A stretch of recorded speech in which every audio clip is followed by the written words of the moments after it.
Thanks for coming, everybody. Nicholas Nassim Taleb has devoted his life to problems of uncertainty, probability, and knowledge. He spent 2 decades as a trader before becoming a philosophical essayist and academic researcher. Although he now spends most of the time either working in intense seclusion in his study or as a flaneur, I love that word, meditating in cafes across the planet, he is currently Distinguished Professor of Risk Engineering at New York University's Polytechnic Institute. His main subject matter is decision-making under opacity. That is, a map and a protocol on how we should live in a world we don't understand. We'll be selling books after the talk, and Mr. Taleb will sign them for you. He's going to pause for questions occasionally during the talk as well as after, but please go to the mic if you want to ask a question. Okay, please welcome Nicholas Nassim Taleb. Thank you.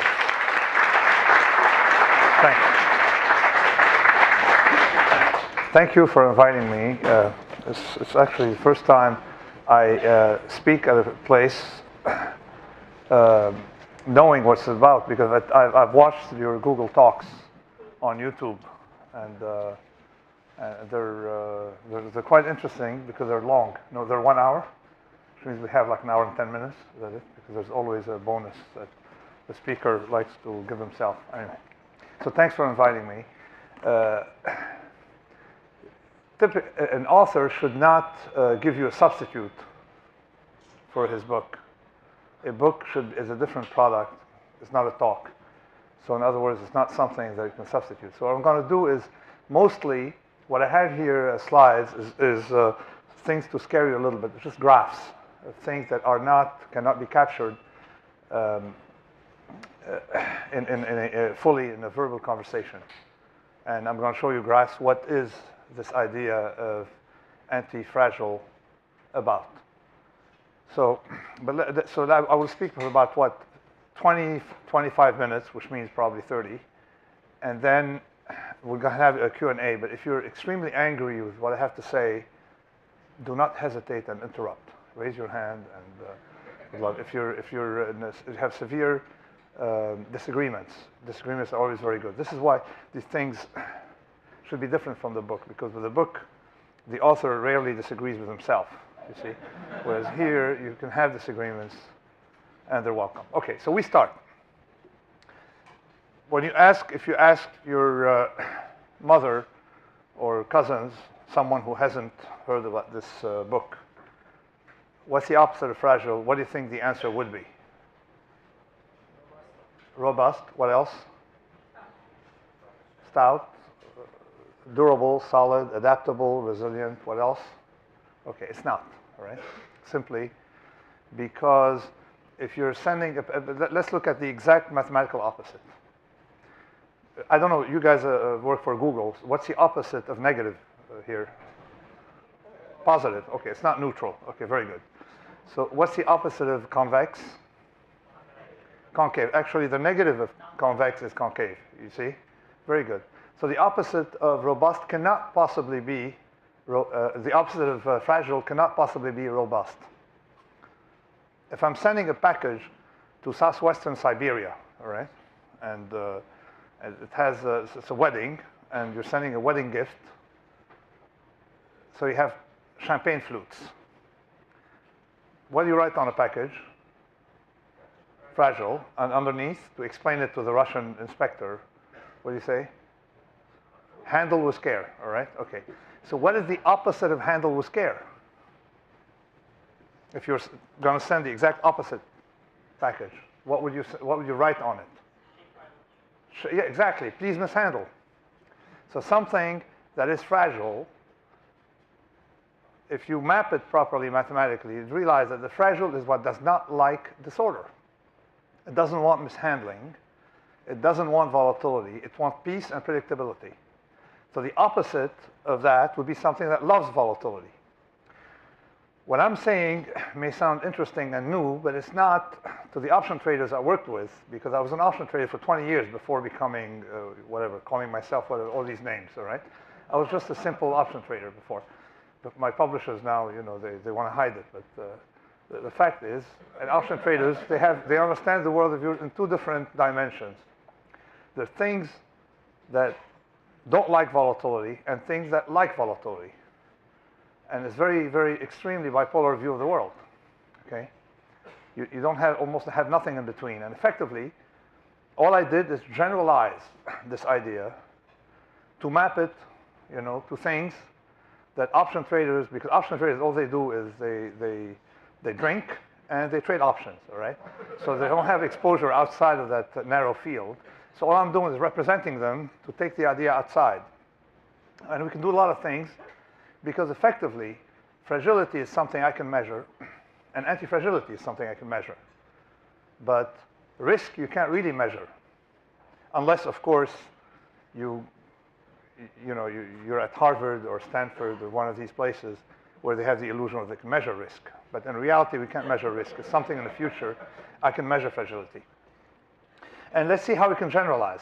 The graph you have here shows you very simply a fragile payoff, where nothing happens most of the time.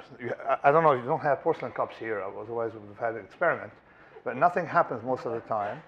But when something happens, it's negative, you see? So this is a fragile. Everything fragile has this property.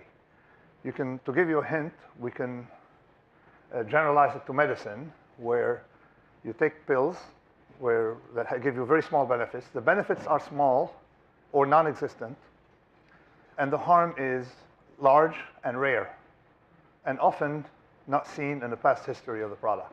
That's a fragile. So I take a pill, gives me small benefits, and then 10 years later you realize that it gave you cancer or some hidden disease that nobody saw. Same payoff, the fragile, okay? Visibly, the robust will have this payoff. It doesn't care. And the antifragile will have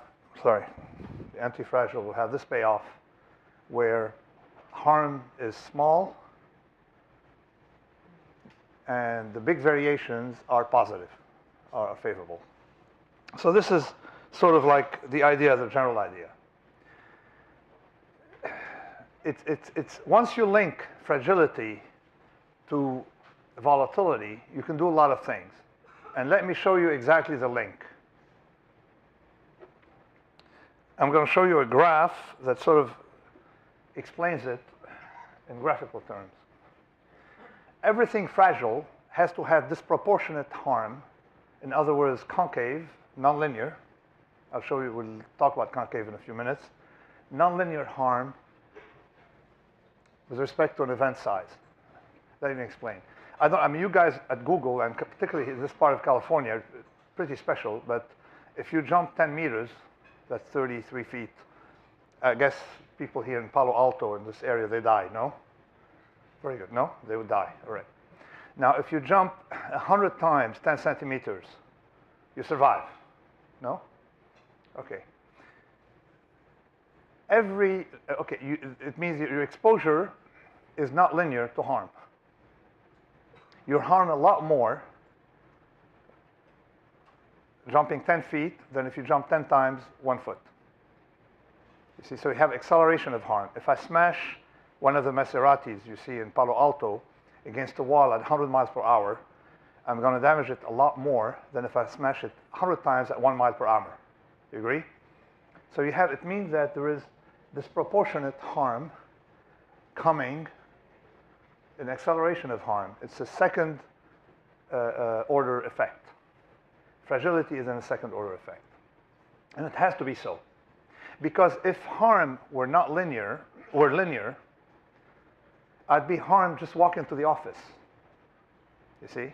This is the central idea. Anything that has survived and is in existence today is harmed a lot more by a 10%, say, move in the market, 10%, 10-meter jump, or whatever it is, than by a tenth of that, than 10 times a tenth of that. It means it has to be concave to a source of stressor. In my book, I give the, because in my book I don't have these, this talk is more sophisticated than the book, or the contents of the book. In the book I have to, give a story, and it's in the Talmudic literature that there is a king who had to punish his son, and he had to crush him with a big stone. And given that he was both a king and a father, he had a dilemma till it was solved by a local counselor who told him it's very simple, crush the big stone in pebbles and then throw pebbles at him. That's the definition of fragility. Anything that survived conditional on something having survived, there has to be harm disproportionately. You see, the larger the stone, the more the harm. With this, you can see why large becomes vulnerable to shocks because, for example, a 100 million pound project in the United Kingdom where we have data has 30% more cost overruns than a 5 million pound project. You see? So this is, now with this, not only we have a definition of fragility, but we have a robust way to measure it. How? Simple. It's the acceleration that allows me to detect the fragility, the acceleration of harm. If I have a bad ruler, I can't measure a child, the height of a child. Do you agree? It's very hard. But I can tell how fast he's growing in percentage. You agree? So I don't have to have a great measuring tool for fragility. All I need is to detect the second order derivative, the acceleration, because fragility is in acceleration. Now that I gave you the difficult stuff, let me talk about my book. Everything reposes on this idea that fragility is in a concave. And if I learn how to work this, hold on, this is a concave. The concave is fragile, and you can see the benefits, all right? And the concave is antifragile. To give you an idea why the concave is fragile, your grandmother, if you have a piece of information that your grandmother spent 2 days at 70 degrees Fahrenheit, you know, as sole information, you would assume that your grandmother is very happy, no? That's the perfect temperature for grandmothers. But if then the second order, your grandmother spent the first day at 0 degrees and the second one at 140 degrees for an average of 70 degrees. I think you would be thinking about the inheritance and all the things that come with funeral, no? Okay. So is fragile what does not like a negative second order effect, and is therefore antifragile what likes variation and likes these second order effects. Let me try to work this because I'm a little confused about this. How to work the computer, okay. Figured out how to work it. So let's stop with the graphs and let me talk about the book. Now you're confused enough, but intrigued. So let me talk about my book after I showed you these technical definitions.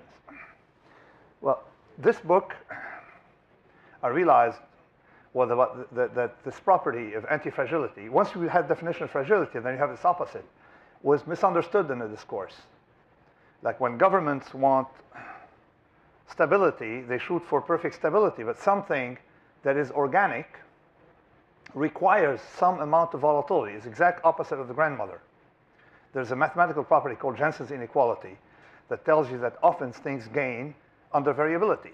There are a huge amount of phenomena like that. In other words, you do a lot better yourself if you spend an hour at 50 degrees and an hour at 80 degrees than if you spend 2 hours at 65 degrees, for example. That's Jensen's inequality. Anything convex, actually, this is a graph of Jensen's inequality. Okay, here it is. Okay, it's complicated, I told you, all right? So let me remove it very quickly. So there are things that like variation. So you can classify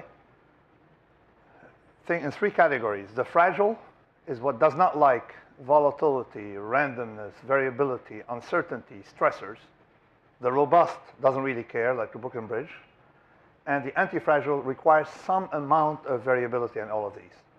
The discourse missed completely the notion of antifragile. So we try to get stability with government, for example. They want to have no fluctuation, and you saw what Greenspan did. If you gave him the seasons, he would have had the seasons at 67.8 degrees, the temperature year-round, like inside this office. That's what you maintain, I think.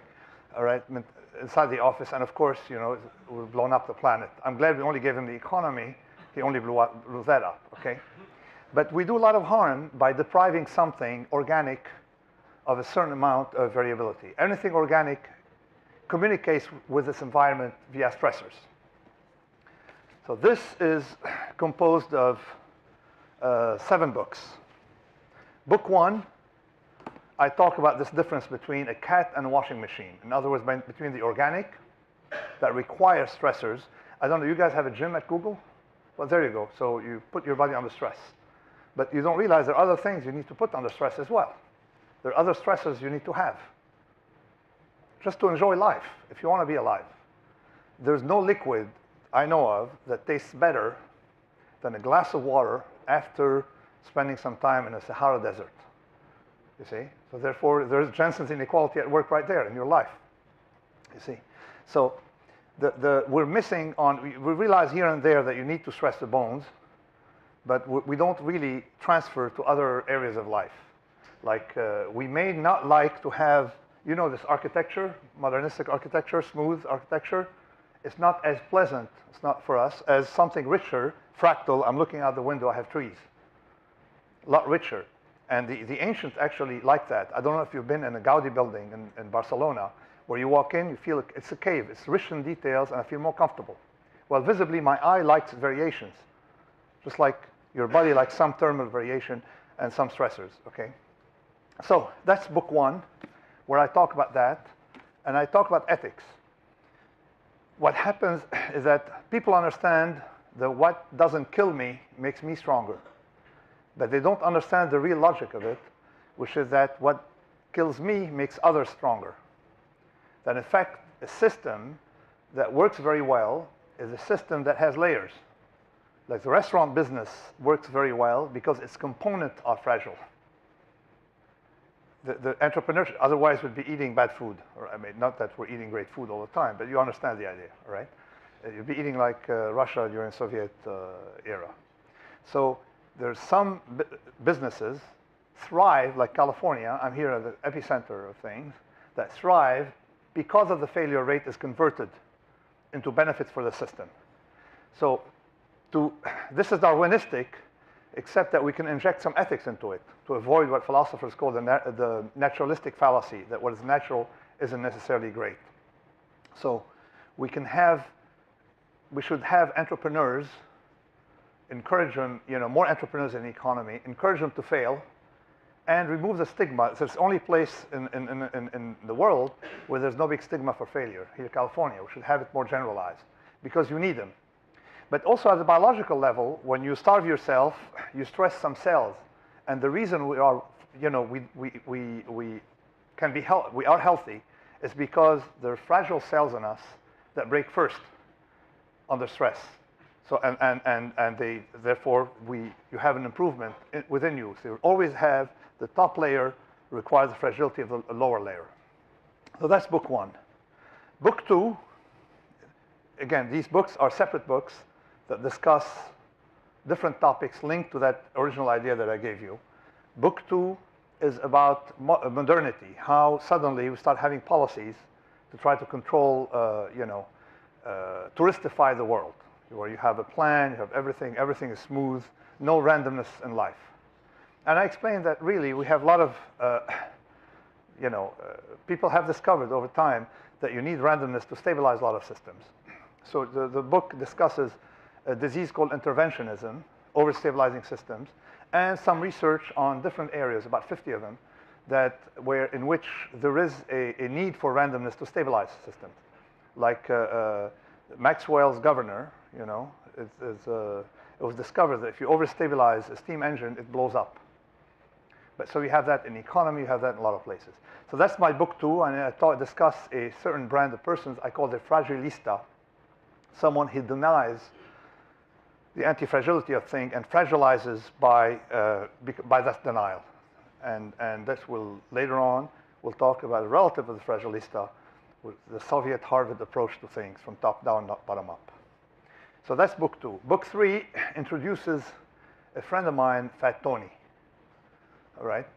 And Fat Tony doesn't like predictions. And he visibly, as his name indicates, he enjoys life. But he's a little coarse. And then there's his friend Nero. He and Nero are always fighting. But he taught Nero how to smell fragility. Because you see these graphs, I had to use my brain to understand fragility. Fat Tony can do it naturally. He can figure out the sucker, all right? So his idea of the world is sucker versus non-sucker. And his point is that any system that's based on prediction is going to blow up. So he finds those who really are sensitive to prediction error. because remember, the fragile is very sensitive to prediction error. So and then I continue. Book 4, I don't know if I have the book numbers right, but but it's okay. I can change it because I'm the author, remember, right? Book 4 is about, Book 4 is about optionality and things I introduce linked to convexity. I haven't I don't want to scare the readers. I didn't talk to them about convexity right away. I tried to get through the back door via this very simple representation. Is if you have an asymmetric payoff, if you make more when you're right than you lose when you're wrong, all right, then you are anti-fragile. And if you have more to lose than to gain, you are fragile. Same applies to coffee cup, to anything, to China, anything, all right? And of course, the volatility will be the vector, that will cause you to lose. So I introduced this, but so far the book is not technical, so I introduced it via Fat Tony and then Seneca. Seneca also was like Fat Tony, but much more intellectual.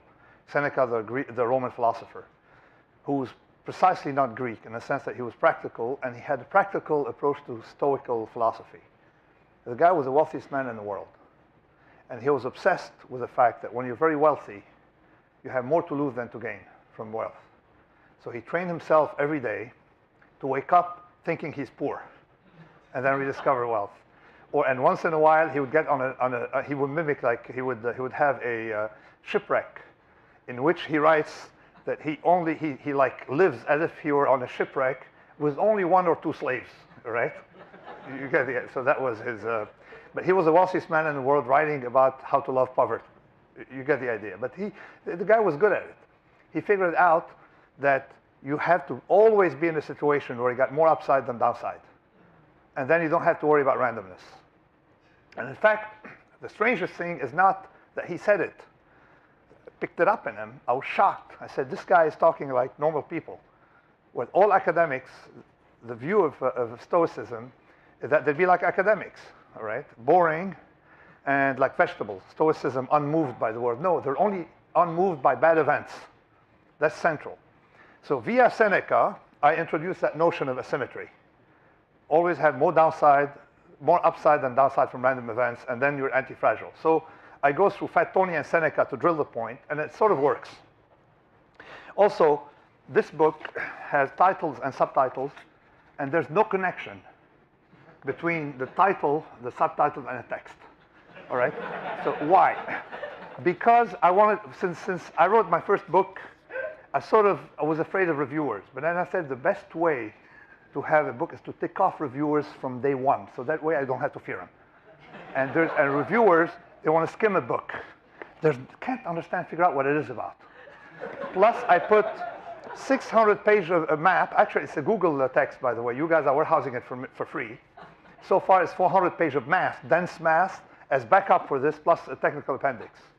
So just to tick off reviewers, so the idea is I want people to go through the reading experience. So they can figure out by then that I'm talking about the whole book is about Jensen's inequality, all right? Things that love randomness and how to benefit from it. Now I'm going to go to California and talk to you guys about a phenomenon. I'll skip the chapters because here I have more Greek philosophers, more stories. Something very simple. I'm going to simulate a process here. This is not in the book, by the way, all right? This is outside the book. Simulate the process where you have 2 people competing. One person has knowledge, and his brother has convexity, has a convex payoff. And the difference between them would be the difference between knowledge and a convex payoff will be what I call the convexity bias. I simulated it, and look how big it is. Well, visibly, this explains something that people so far couldn't understand. Trial and error, okay, has errors in it. Do you agree? So in history books, history of technology, people usually oppose trial and error versus theoretical knowledge. But they never were able to work with trial and error. They didn't understand it had to be convex. Trial and error relies on luck, but luck can hurt you. So it was never modeled as an option. Technology as an option. If it's modeled as an option, and I'm sure there'll be other questions, so I'll go over this very quickly. If I were to model it as an option, trial and error, then it would be something that loves volatility. You see? Option loves volatility. And you can have policies that come from it. My idea of flaneur is very simple. I'd much rather have series of options, like have a long highway with a lot of exits, than be locked into top-down plan, like a highway with no exits. A destination, you exit. That's it. So assume you want to change your mind, you're in trouble, okay? Particularly if you don't know Russian and you're in Russia, right? That's how they build their thing. So so you have two approaches to knowledge. One is top-down, and one is bottom-up. So here there are about 75 pages that should upset a lot of academics, because I took some evidence, which includes my own field, which was to be derivatives, that a lot of things that we believe come from top-down knowledge and theoretical knowledge effectively come from tinkering, dressed up later as having been developed by a theoretician, which includes these corners up here. Euclid, people say you have to learn Euclidean geometry and look at all these things that were built after Euclid, all right? For about 15th, 16th century, people were building things that never heard who Euclid was, all right? The Romans were extremely heuristic, very, very, very experience-based, and they did everything using this convex knowledge. How is convex knowledge? It's exactly like cooking. You have very little to lose by adding an ingredient and tasting, all right? If it works, now you have a better recipe. If it fails, you lost nothing. So things in knowledge, no academic would want to, I'm a professor in an engineering department. No academic, except engineers, because they're nice people, no academic would accept the notion that knowledge can come from a bottom-up, So we have evidence of what I call lecturing birds how to fly. A lot of science comes from technology, but look at the definition. Google technology, science, and we explain that technology is application of science to practical things, exactly opposite. Anyway, so this is my option theory thing. I don't know if it upset many of you, but typically it upsets academic. So then I go to the notion of medicine. To get to it, I go to something called via negativa. How to make something robust. To make something robust, there are two things. Because of Jensen's inequality, it's better to walk and sprint rather than just jog. So you have strategies that have variations in them. Bipolar strategies are vastly better than mono strategies. And you see it, for example, with portfolios. It's much better to put 80% of your money risk-free if you can find something like that, and 20% speculative, rather than the whole thing medium risk. Much more robust that way. But you can see it in the policy of every single monogamous species, which includes humans, but we know we have data for birds. Monogamous birds, typically, instead of the female opting for a good match, she picks the accountant 90% of the time and the rock star to cheat with 10% of the time, for a linear combination of having someone in the middle, you see? So the idea, you take the loser but stable accountant and something like that accountants are losers, but you see the kind, all right? And then you have the hotshot rock star on the occasion. So the linear combination is better. This is explained in the book why things that have variation, and I use the very same equation of Jensen's inequality to show why it's a lot more stable. So, and then medicine, of course. This is medicine, where you have visible gains from anything you ingest in medicine, and big losses. Except there is convexity in medicine, and I study the problems of harm done by the healer, whether in policy or something else, in medical terms. It's called iatrogenics, harm given to you by someone who's supposed to help you. And you can measure iatrogenics probabilistically. I'm going to give you an idea that I just put on the web today. That's not exactly in the book, but what we discovered from something about blood pressure. So you have these big hidden risks. But if you look at Mother Nature, okay, Mother Nature equipped us for a lot of natural, 3 billion years is a lot of time, okay, even for Google, you see. So it's a lot of time. So Mother Nature was capable of treating things that don't deviate from the normal. So we have never been able to find anything you can put in your system that has turned out to be 20 years later unconditionally good without a hidden risk like this. Steroids, dexamethasone, all these. You see, small little gains. But on the other hand, we should analyze medicine using convexity terms. That if you are very ill, you should have a lot more medicine and much less medicine if you're not very ill. There's convexity of payoff from medical treatment. But there is a problem, and let me give you the problem. If you're mildly hypertensive and they give you drugs, you have 1 chance in 53 of benefiting from it. But now you have all these risks. If you're extremely hypertensive, you have 80% chance of benefiting from the drug. So you have this risk, but you have also huge benefit, particularly when you're very ill. But the problem is as follows. People who are 1 sigma away from the mean, which nature has treated, okay, by the way, all right, and medicine doesn't help them much, are 5 times more numerous than people 4 sigma away from the mean. You see? So if you're pharma, what would you do? Who would you treat? You see, you have 5 times more people mildly ill than people very ill. What would you do? You'd focus on the mildly ill. Or you'd focus on reclassifying people as mildly ill. You agree? To be treatable. And also, they don't die, so they're repeat clients. You're going to catch them for a long time. So I use this argument against pharma. Via negativa is by removal of something unnatural to us. You have no side effects, no long-term side effects. In a complex system, you need something I call less is more, because adding something has multiplicative side effects, whereas removing something unnatural, like if I stop you from smoking or something like that, you have very, very small long-term side effects. So these are the books so far. And then book number, the last one, 7, is on ethics. And it's very simple. It's about a situation in which one person makes the upside and someone else makes the downside.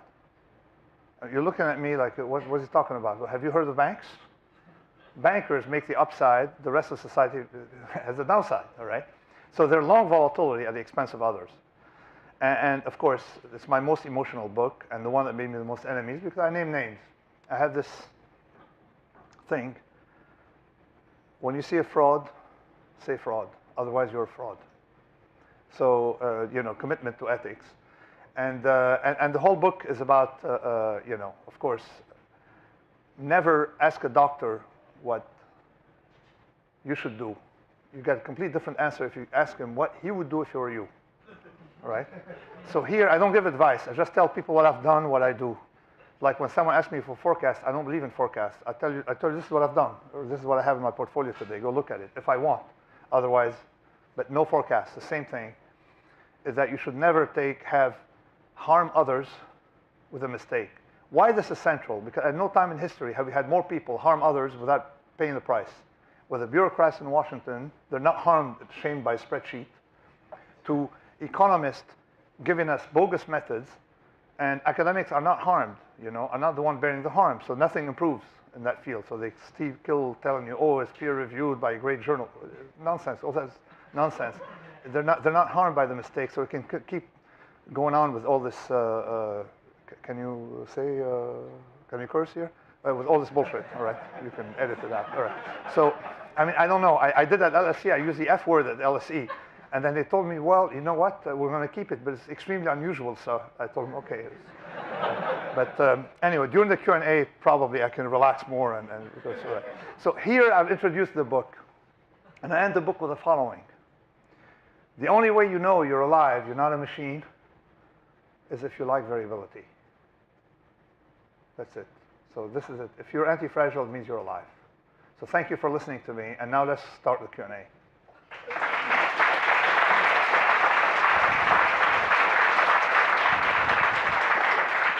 I'll keep the slides just in case someone asks me an emotional question. Okay, go ahead. Hi, thanks for coming. It was great to hear you speak. I was wondering if you could elaborate on a related topic of fragility, which is this whole question of a long piece. Okay, very good. Excellent. Okay. What has happened over the past 200 years, and in the military, is that you have switched to tougher weapons. Okay, so so we had longer period of peace, punctuated with war, and if you stood in 1913 and 3/4, looking at recent history, you'd say, oh, it's all quiet now. We don't have to worry. Sure, you were surprised. When we move into what I call black swan prone variables, it takes much longer to figure out what's going on. And we live in that world of, where most of the big jumps come from a small number of variables. You guys here prove it. Okay? If you look at how much of the internet traffic is explained by Google, you have that concentration.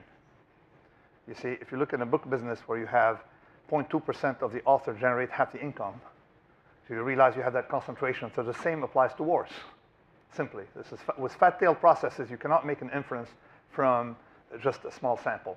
And a lot of people make a mistake of taking the last 50 years, say nothing happened the last 50 years, therefore let's not worry. No, we have a lot of potential danger. Plus, if it's a Pinker book, the Pinker book is confused. But other than that, I mean, it's nice. Crime has dropped, but you can't make statements about whether the risks have changed, and I've written about it on the web. I don't want to talk about it. I got emotional. Thanks. So, next question. When you were describing chapter 1, I think it was, you said that what doesn't kill me makes others stronger. Book 1, yeah. Book one. What doesn't kill me, what kills me makes others stronger. Right, what kills me makes others stronger. But one of the takeaways I got from your Black Swan book was that that's a fallacy, that if you look at a population and you stress it, and that's excellent. The weak ones die out, you're left with the strong ones, but it's not really true that the stress caused the strength. Exactly. It's the same point I'm making, right? The people think that what kills me, what didn't kill me makes me stronger, and I'm saying it's wrong. It's typically because it's a selection effect, not an improvement. Let me go through the history of the mistakes made with antifragility. There's something in medicine called hormesis. You give someone a drug, their body overcompensates by getting stronger. A gentleman wrote something on antifragility, all right, from a draft I had. He's a geneticist, and he actually proved that what happens is that if a system gets stronger, it's because some of the components were destroyed. So when someone says, what killed me, what didn't kill me made me stronger, it could often be that it killed the others who were weaker, and therefore I have the illusion of getting stronger, when in fact it killed the others who are weaker, you see? That's the idea. It's a little subtle idea which tells you that everything is by layers. I have cells, the cells have protein in them and all that, and typically the weak needs to always be destroyed to improve, for the system to improve. And this is how your body improves, not because it overall improves under shock. It's because you're killing things that are bad, typically. Thank you, Professor Taleb. I think that your message about our epistemic limitation is very important, and I had a question about your view of the libertarian movement, and how do you think that your idea of anti-fragility fits into the ideas of smaller government and more bottom-up approaches? That's excellent. So what I'm showing here is actually, I don't know if it's a libertarian view, but it's definitely a localist view, or in favor of city-states are a lot more robust because of the size effect. A small government works better, not because it's small government, but because it's you get the idea. No, small top-down government doesn't work. Now, you can have probably a dictatorship in a small village, and it may work. So what I cannot prove that it's not private versus public. For me, it's large versus small. Small has the ability to survive, and the large gets disproportionately weakened by unexpected events. And thanks for linking it to epistemic opacity, because this idea of fragility being measurable solves the problem of opacity. I don't understand the environment, but I can pretty much figure out if I'm fragile to it. Go ahead. So you said you didn't believe in forecasts, so I won't ask you to make a forecast. So what's in your portfolio? Okay, I'm not. No, I don't want to enter these details, but I can talk. I mean, because I'm talking about my book, and in a year it will change. All right.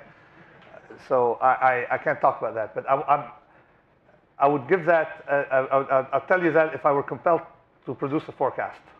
But I don't like the forecast. But anyway, the book tells you what I do. All right. So that's what I do, and it irritates the critics. Everything that irritates book critics is wonderful for the books.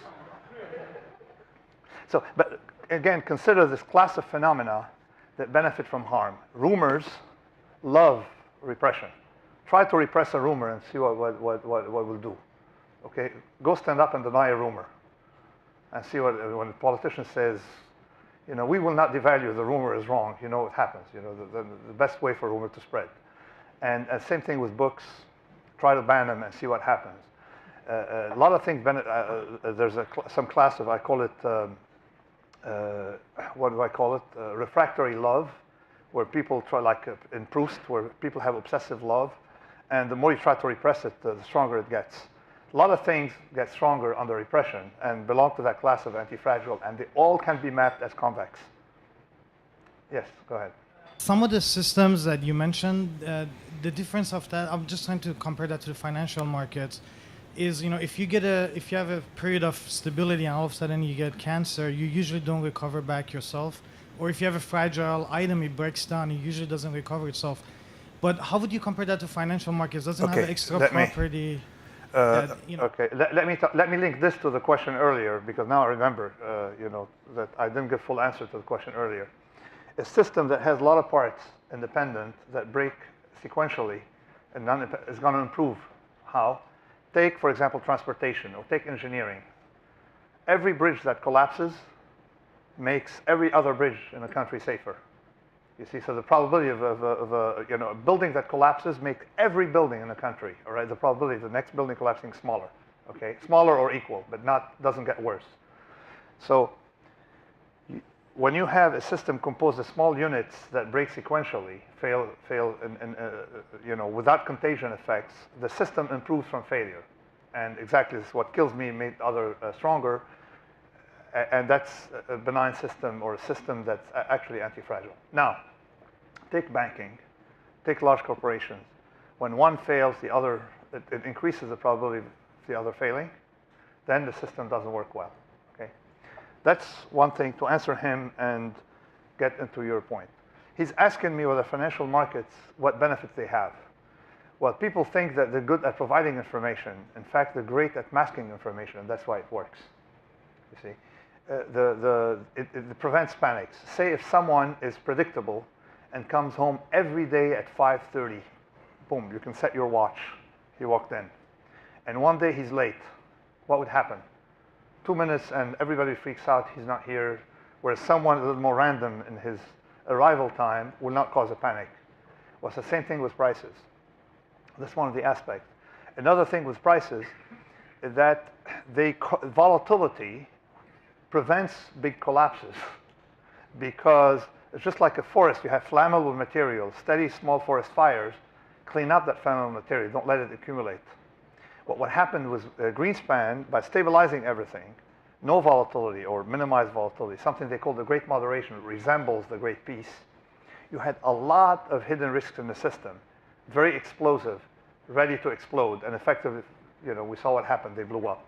So this is where financial markets, by bringing volatility, clean up the system periodically. So that explains it. Thanks. Yeah. Thanks a lot. The question I had was, how does your work reflect on how you think about conglomerates and family businesses, especially in the developing world, where there seems to be a high concentration of preservation and a model where they actually look for stability versus chasing the variation? This is a good question. I don't know much about, I looked at family data for businesses, and effectively in what we call today the OECD countries, they have staying power because they have what I call skin in the game, among other things, and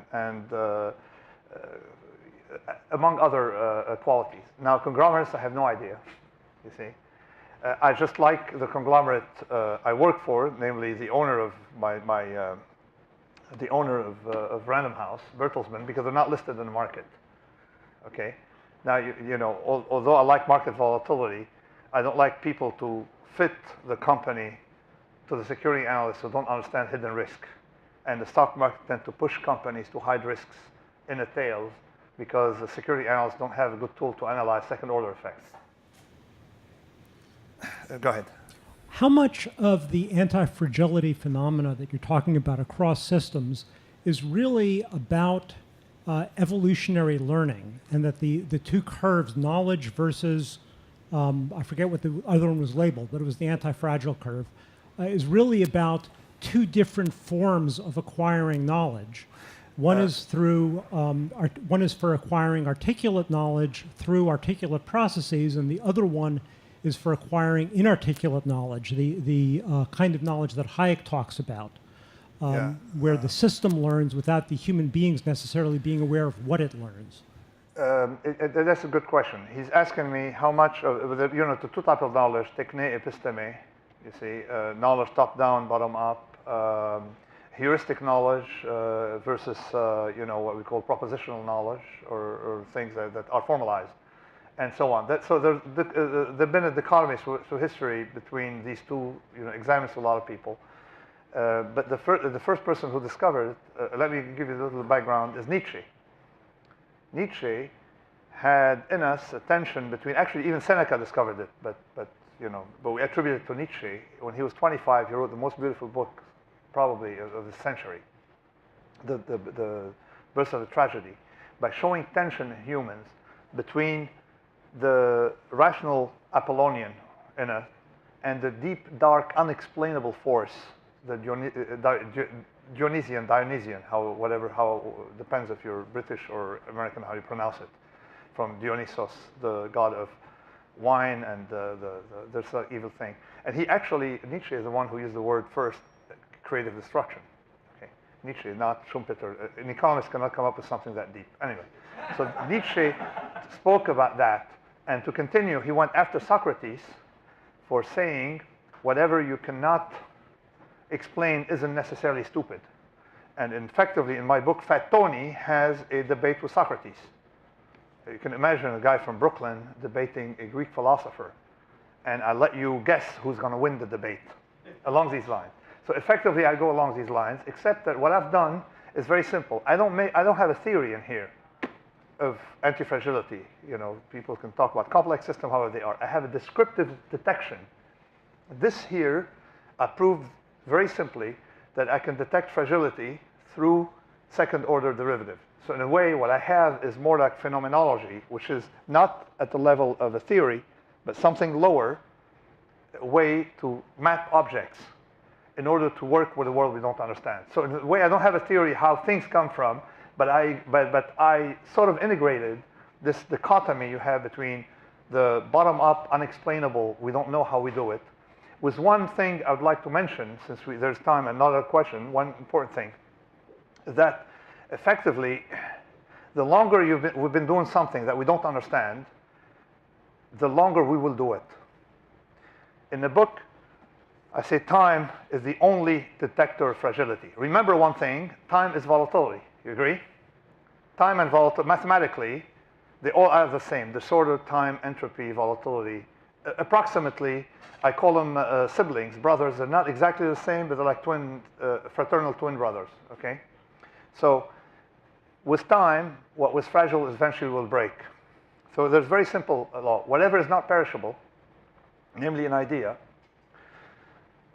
will have a life expectancy that increases with time, which is shocking for technologists, but let me explain the rationale. If you see a human and he's 40 years old, you can safely say, not knowing his history, okay, and he's not ill, unconditionally, that he has an extra 50 years to go. You agree? That's mortality tables, conditional mortality table. He lives another year, okay? You know that his life expectancy has decreased by a little less than a year, you see? So his life expectancy decreases every day he lives. If I look at the technology, how old? All you need to know, how old? 40 days? Technology, a book, an idea, things that are not perishable. Okay, our genes, for example, are not our bodies, all right? How old technology? 40 years, very good. It has 40 years to go. Next year, 41 years, at least 41 years to go. So life expectancy of technology increases every day, an idea of everything, believe it or not. So this is why we have bicycles probably will live longer than cars, cars more than planes, all right? And of course, now we know that the regular planes better than supersonic planes, you see? And I'm talking about this here in Silicon Valley. Why? Well, very simply, because and we don't understand why. We don't have to understand anything. Time, there's an intelligence of time that's at work there. A book that had been in print for 3,000 years, in print sort of like, or at least read for 3,000 years, that you get in hotel rooms still, all right, will probably be read for 3,000 years, okay? Regardless of what's the latest intellectual will tell me about the rationality or not rationality. I don't believe in rationality, I believe in fragility, you see. So and things like, you apply it to technology. You can say the red car, the first red convertible car was born when? 38.5 years ago? It has 38 years to go, you see, approximately. But of course, you'd be shocked now if you see how much of what we have today resembles ancient days. We still use watches, all right? Glasses 3,000 years old, chairs, desks, silverware. We're trying to cook like our ancients did. And if you had in a book a picture of a kitchen from Pompeii in Italy, 2,000-year-old, and it's no different from a good Italian restaurant's kitchen, all right? So this is to tell you that there are things we don't understand in the world, but we can understand them via either, there's no rational means to understand why people use something, a life of technology, but we can understand it via just fragility, the concept of fragility, via time. So I'd like to ask I suppose not really, it's a separate question more than a follow-up, but returning to the great debate between Hayek and Keynes, especially with regard to the Great Depression, oversimplifying, the way I view it is that the Austrians were saying, that Hayek was saying, okay, you've got this cascading failure, let it fail, because systems that fail under cascading failure need to be beaten out of the system. It's the only way it's going to learn. And it was, and the basic Austrian point of view was, we're better off in the long run, which is the long run that Keynes was responding to. Yeah, this I agree with, because we're short of time, so I'm going to answer it very quickly. I see he's comparing systems. I think that it's quite artificial to say Keynes versus Hayek. Keynes was not an idiot. I mean, he was a very smart human, and he would think different. Vastly smarter than people who write for the New York Times and claim that Keynes said something. And then the other thing is, and then also, of course, on the risks of the system. But I also have to say that the problem is you can't suddenly stop doing things. If you look at medicine, okay, the rule is if you're slightly ill, let things take care of yourself, because whatever medicine you're going to put in probably will harm you, probabilistically a lot more than help you. But if you have cancer or very ill, see 10 doctors, not 1, 10. You get the idea? So what happened was interventionism, okay, with statism, intervention, over-intervention, the state is never there. The interventionist is never there when really needed because of depleted resources. And this is what happened to us, by the way. Okay, the money's gone, all right? So it's a different problem. I don't know if I can claim with this thinking to be fully against state intervention, but I would say if the state needs to intervene, it got to be extreme circumstances and for very temporary situations to just avoid pain, starvation and stuff like that. If I use the same nonlinear argument, reducing extreme unhappiness is different from raising happiness, two different animals. So we can take one more question, I guess, no? We have one, we started at 3, so we have 3 minutes, no? So that's what I owe you, no? When you talk about finding fragility by just looking at the second derivative, like, can you get some more details, like the second derivative? Yes, it's very simple.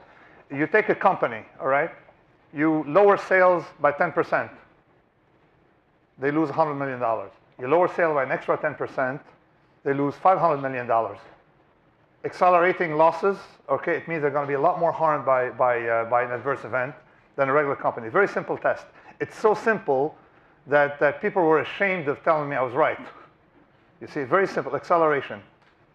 Take the stock market, all right? Take a portfolio. Market's down 5%, I lose $1 million. Market's down 10%, I lose $5 million. I'm fragile.